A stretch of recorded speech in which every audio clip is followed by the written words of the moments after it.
Berbicara mengenai Israel dan Palestina, pasti kalian mengenali Hamas. Hamas, selaku organisasi pembela Palestina, meminta Indonesia untuk ikut serta membantu mereka berperang melawan Israel. Permohonan tersebut dilontarkan oleh Komandan Tertinggi Brigade Hamas, yaitu Al-Qassam Muhammad Al-Darif. Dalam pernyataannya, Komandan Hamas tersebut memohon Indonesia menjadi sayap militer mereka untuk membebaskan Masjid Al-Aqsa yang berada di Yerusalem. Wajar jika Hamas meminta pertolongan ke Indonesia untuk berperang bersama mereka, pasalnya salah satu negara yang sangat membela Palestina, ya negara kita ini. Itu semua berkat hubungan diplomatik antara Indonesia dan Palestina yang sudah erat sejak awal kemerdekaan Indonesia di tahun 1945.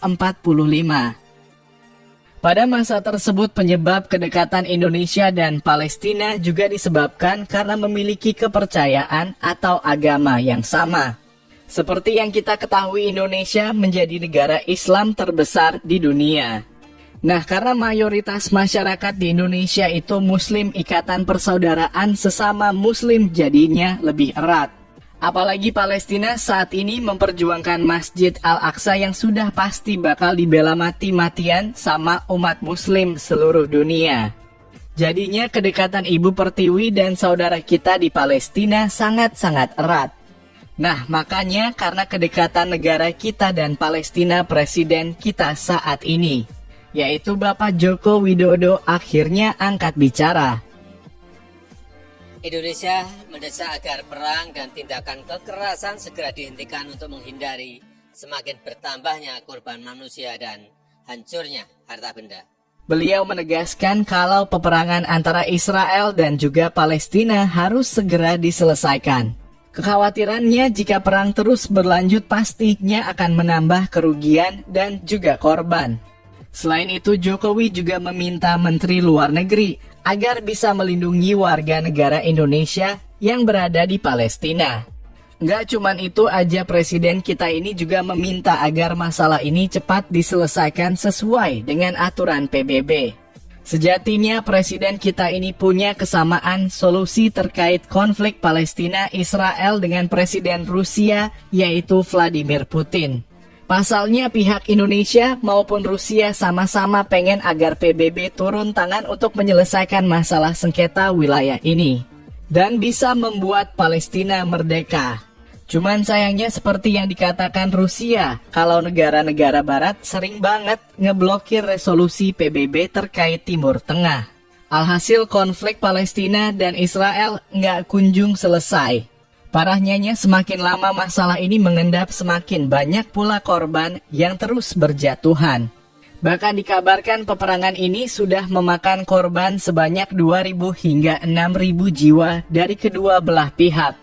Tapi kalau kecaman Indonesia terhadap konflik sengketa wilayah ini tidak kunjung selesai, tidak menutup kemungkinan negara kita bakal membantu Palestina.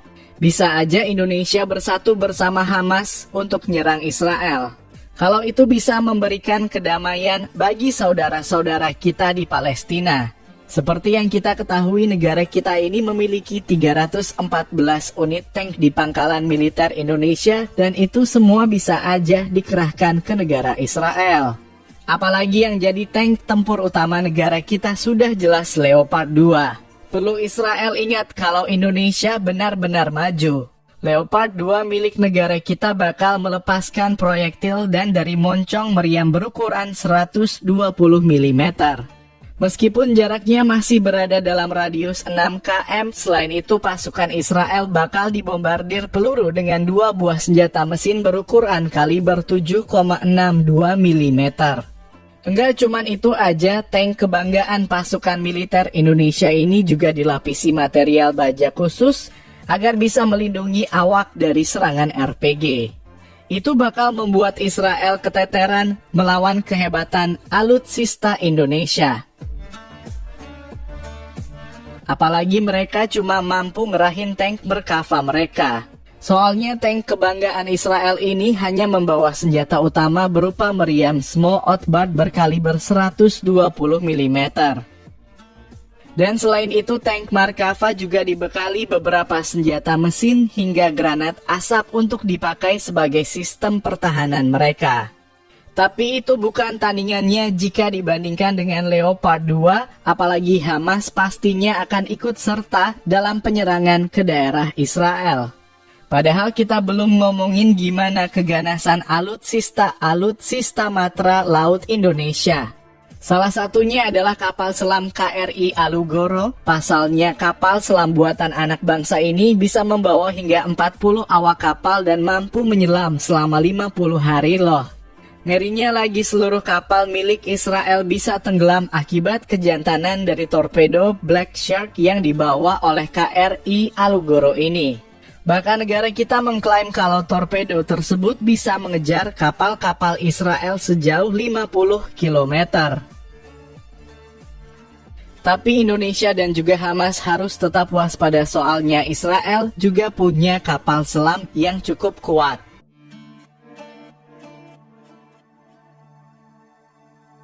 Kapal selam tersebut didatangkan langsung dari Jerman dengan nama Rahaf. Kapal selam ini mampu membawa 45 awak kapal dan menyelam di kedalaman 350 meter.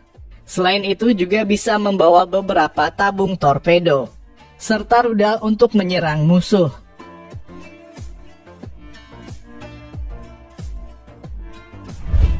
Gak cuman itu aja, Israel juga bisa menyerang di sektor udara. Apalagi negara tersebut sudah menyiapkan jet tempur F-35 yang dibeli dari Amerika. Sebenarnya F-35 ini termasuk jet tempur yang berada di kelas middle fighter jet. Soalnya jet tempur besutan Amerika tersebut bisa melaju di kecepatan supersonik 2000 km per jam. Selain itu jet ini juga bisa menjangkau area sejauh 1000 km dalam pengisian bahan bakar. Jet ini juga membawa berbagai jenis persenjataan seperti senjata api berbagai macam, rudal, hingga beberapa jenis bom yang cukup mematikan untuk dijatuhkan ke targetnya. Tapi yang jelas itu nggak seberapa jika jet tempur andalan Indonesia sudah dikerahkan. Soalnya jet tempur Ibu Pertiwi biasanya menggunakan Sukhoi Su-30 yang didatangkan langsung dari Rusia. Hebatnya Su-30 ini akan mampu meluluh lantakan daerah Israel dengan serangan senapan mesin kaliber 30 mm, berbagai jenis roket, dan juga rudal yang akan membumi hanguskan mereka dengan bom. Kalaupun Israel punya sistem pertahanan udara, mereka tidak akan mampu menjatuhkan Su-30 milik Indonesia ini karena kecepatan supersoniknya mencapai 21.000 km per jam.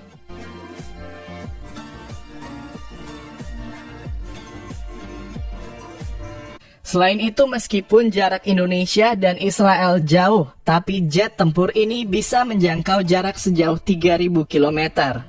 Nggak hanya itu, serangan persenjataan Israel nggak akan sanggup mengenai jet tempur busutan Rusia ini.